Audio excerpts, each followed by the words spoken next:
If you want to use LinkedIn to grow your business, but you don't know what to do or where to start, or maybe you've done some things already and it's gotten you practically no results and you're frustrated about that, then watch this entire video. I'm going to give you the exact steps that I've used to grow my own business with LinkedIn and the exact steps that I've helped over 20 companies implement to grow their business with LinkedIn. And you can literally take these steps and copy paste them for yourself. And I guarantee that if you do everything that I'm about to tell you, you will get new clients from LinkedIn. I've worked with companies in many different industries and many different markets. I've worked with tech startups, software companies, B2B agencies, business coaches, health coaches, etc. And every single one of them has followed these steps, and every single one of them has gotten more clients from LinkedIn. So chances are you will also get the same results if you do everything that I'm about to tell you. So the system that I implement, it has 4 parts to it. And I like to call it the 4 C's of LinkedIn. And the reason for that is because each step starts with the letter C. So the first step is connection requests. And this is the most overlooked part of the system. So when I talk to leads and clients, this is often the thing that they're ignoring the most. And by connection requests, I mean that the connection requests that you send out weekly to your ideal prospects or your ideal clients. And the reason that this is so overlooked is because it's such a mundane task that most people kind of just choose to ignore it. But there's a lot of value in making sure that you do this step.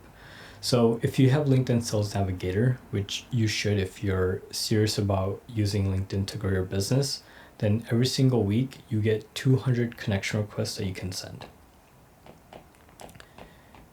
And what I advise is that when you send these 200 connection requests per week, every single person needs to be someone who is in your ICP. That is super important. And if we just do some quick math on this, so let's say you're on LinkedIn for the span of a whole year, and every single week you do 200 connection requests, then over the span of a year, you will have roughly sent out 10,000 connection requests. And assuming that all of these people are in your ICP, that is 10,000 potential people that you can be connected to. For most businesses, that is a huge number of leads. And so what I do for my own business and for the clients that I work with is at the beginning of every single month or even every single quarter, we make a list of about 1,000 to 1,500 people who are in our ICP. And we use tools such as Clay or Apollo or Sales Navigator to build out this lead list. And every single month we make sure, every single week we make sure that we're going to be sending 200 connection requests to people within this list.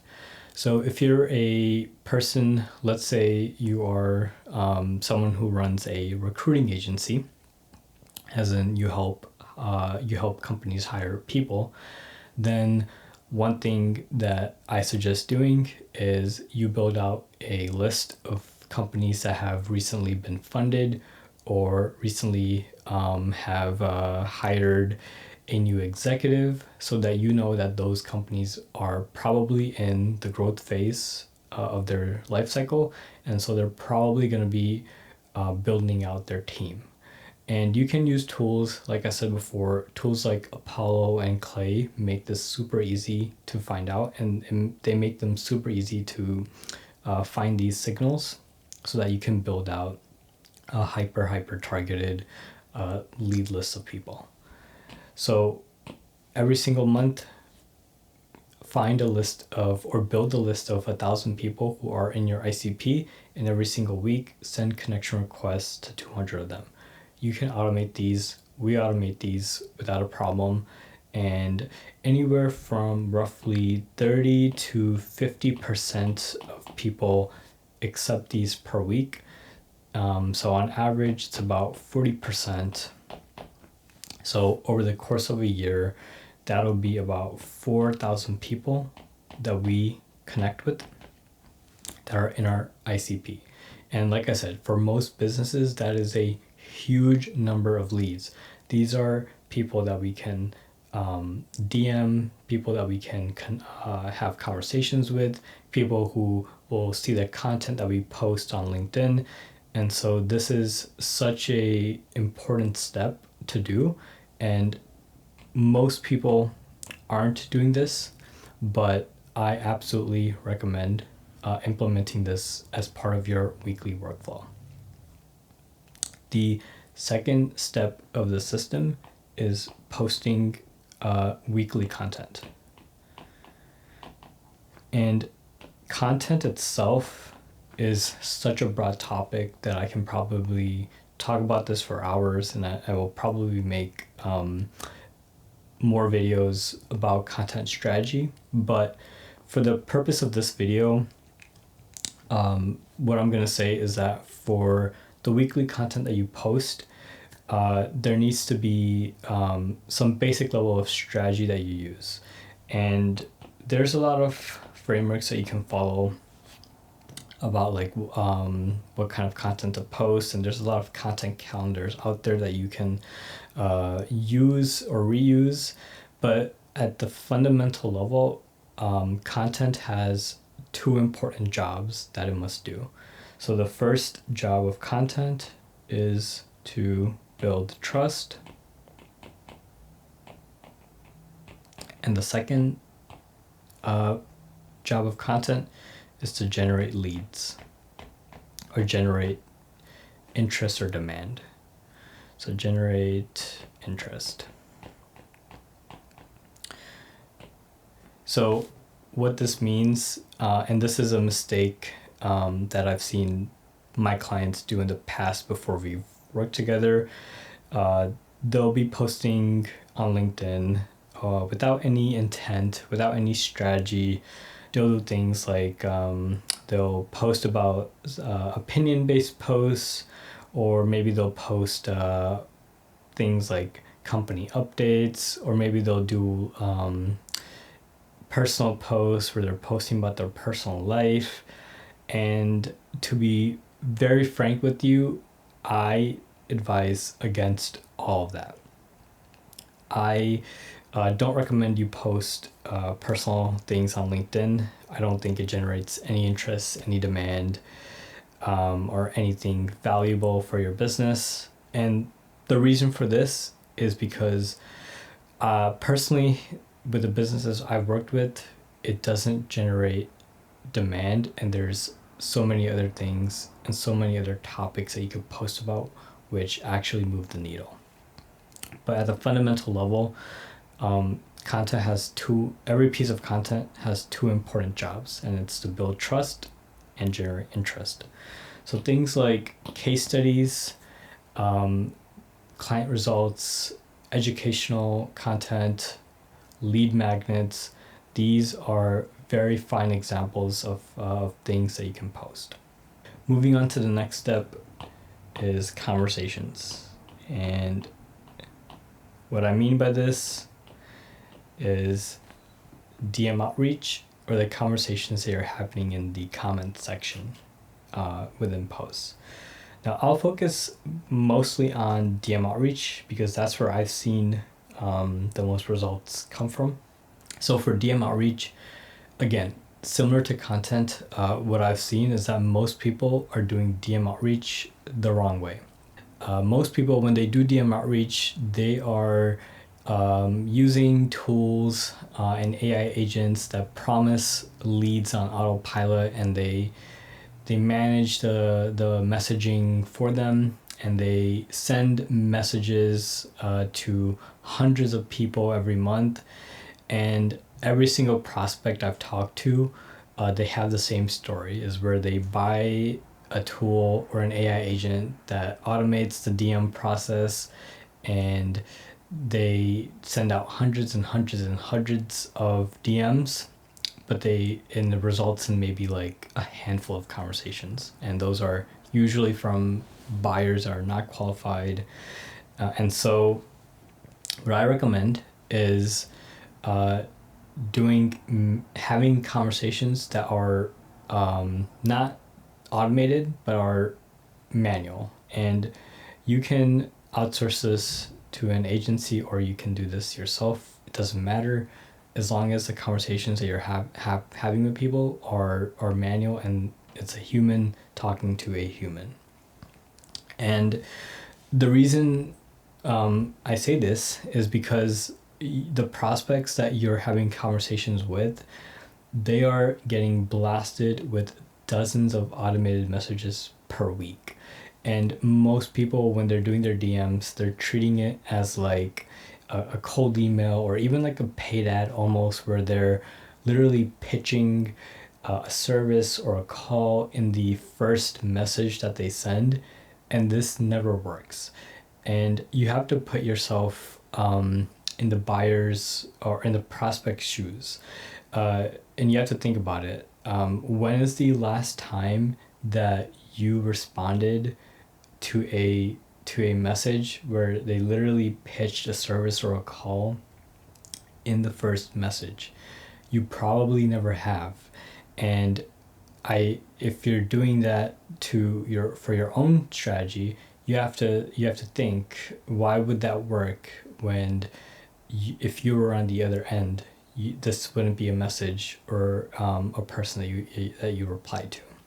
So when you have conversations with people, it needs to be manual. It needs to have some intent behind it, and it needs to be very value driven. And this goes back to what I was saying about most people, when they're doing DM outreach, they are pitching in the first message. They are trying to book a call in the first message, and that never works. Most people, when they get these DMs, they just straight up ignore them. And so the right way to really have a conversation or a DM conversation with a prospect is you need to first build some trust with them.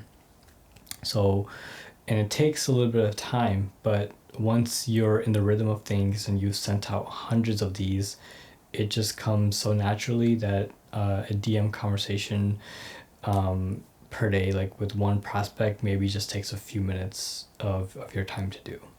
And what I like to do with the prospects that I'm DMing is I first like to have sort of a trust building conversation with them. I like to ask them about their business, about what they do. I make it super personalized, and I like to ask them questions about their business, about the challenges that they're facing, and I like to sort of qualify them and ask them if they are facing challenges that relate to things that I can help with.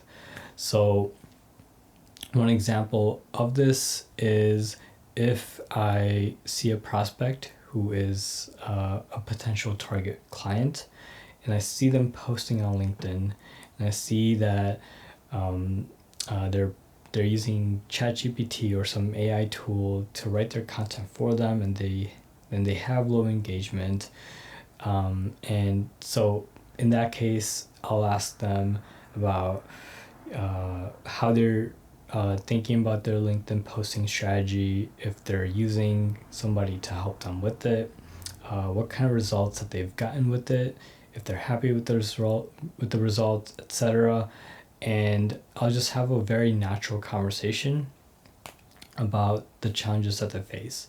And usually about 10 to 12 messages within the conversation, that's when I kind of, at that point, I've probably qualified them whether or not if this is someone who I can help. And if it is someone who I can help, this is when I usually try and pitch a call with them. And from the data that I've gathered, usually when the conversations have lasted for more than 10 messages, those conversations have led to a booked call roughly about 60%, and in some clients' cases, almost 80% of the time. And the DM sequences or the DM threads that have lasted less than 5 messages have led to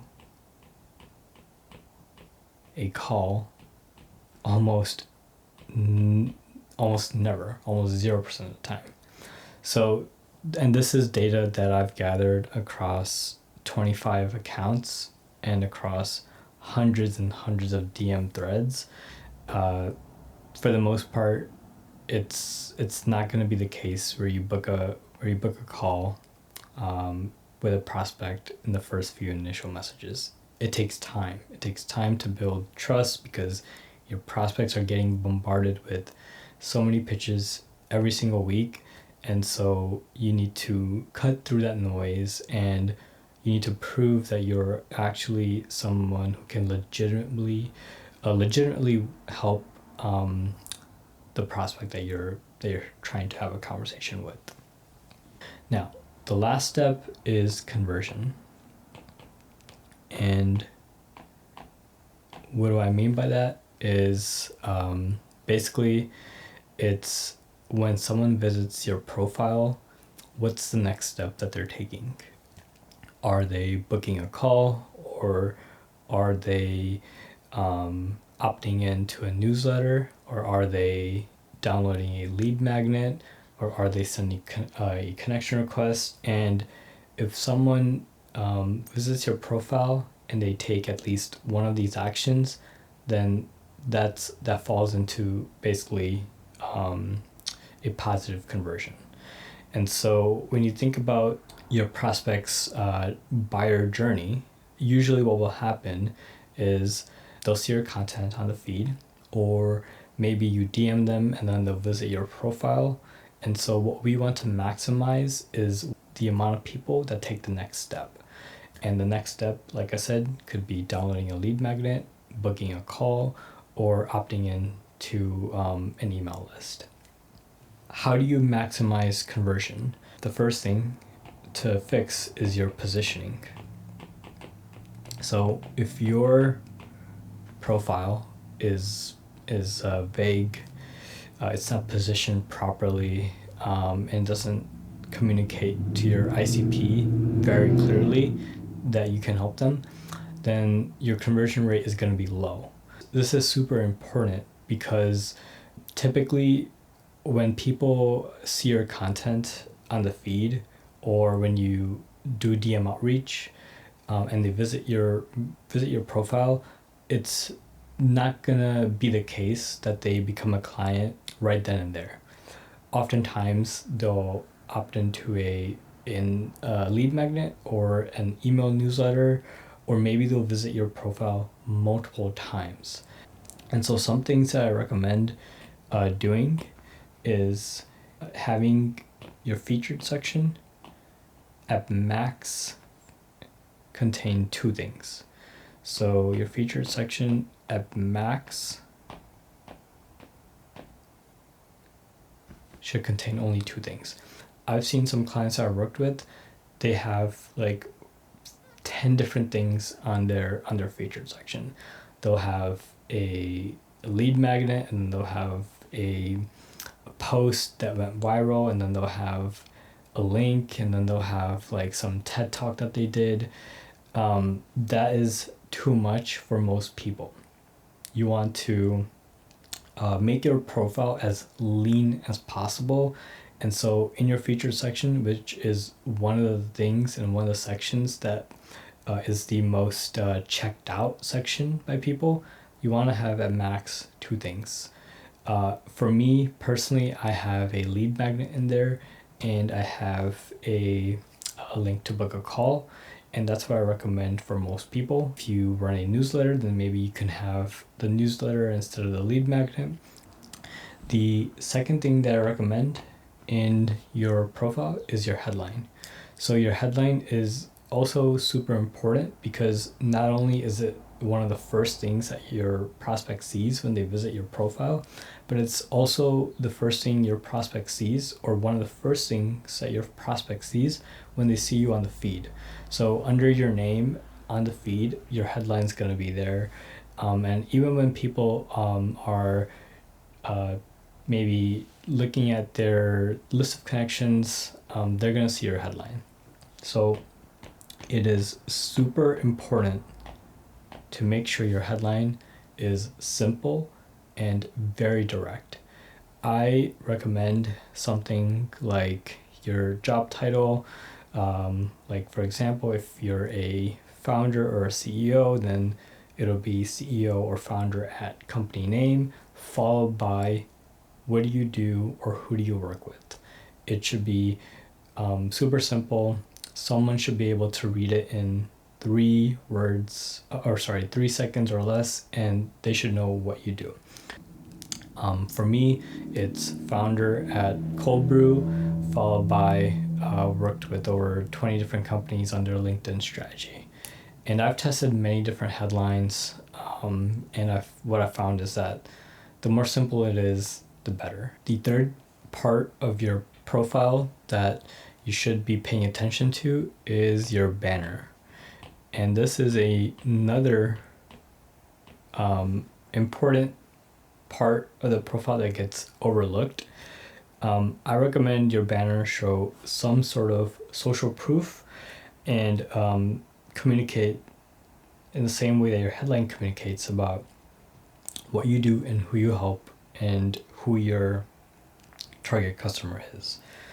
There are plenty of Canva templates that you can use for your banner, or you can get them done on Fiverr for like 50 bucks. It's pretty cheap, but don't skip this part.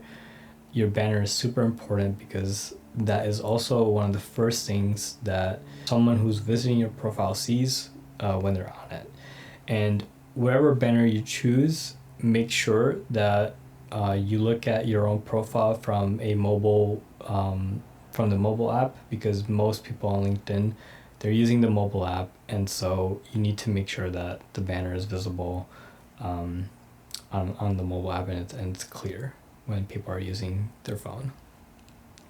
These are the 4 steps that I use for LinkedIn.